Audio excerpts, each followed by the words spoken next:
did you guys, before you even started making this movie, know anything about Whitey's story?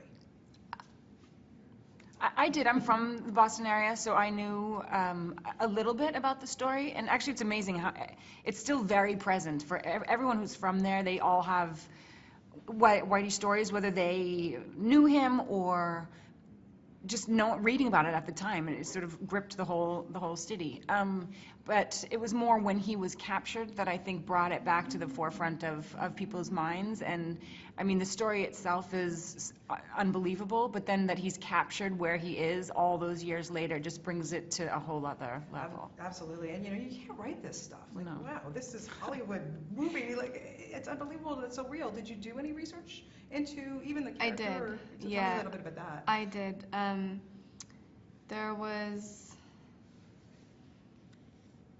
was a certain amount of information available, and some footage, and I was hoping that, I could find something so I could study mannerisms or speech patterns, but all of the stuff that is available of Lindsey Sear is pretty recent, and she's sort of reflecting on her life.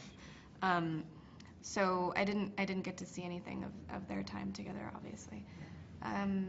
But most of my research was just about Jimmy Bulger and kind of then imagining what it would be like to be his wife. Yeah, and the mother of his child. Yeah. Yeah. Wow, like the intense stuff that was going on there. And let's just talk about Johnny Depp, because we'll talk about with you first, because you have an incredible scene in this movie where he approaches you in the bedroom, and it's like you're this far away from him, and he's wow. I was like, luckily my nails aren't real because I was biting them off. Like, seriously. What was it like to do a scene like that? It was incredible. It's definitely something I'll never forget. And we filmed it. I didn't see Johnny on that day before we started filming. We were shot in this big sound stage, and it's dark, so you sort of see somebody over there, but we didn't chat about it. We didn't rehearse, and then it's rolling, and you open the door, and those eyes are staring at you. And he was just so in that character that there's already something happening before you even start to say the lines. And it was thrilling and scary, and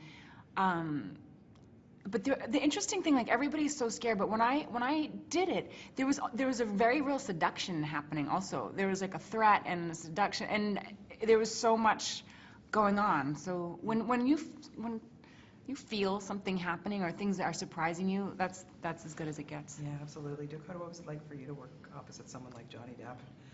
It was, extraordinary.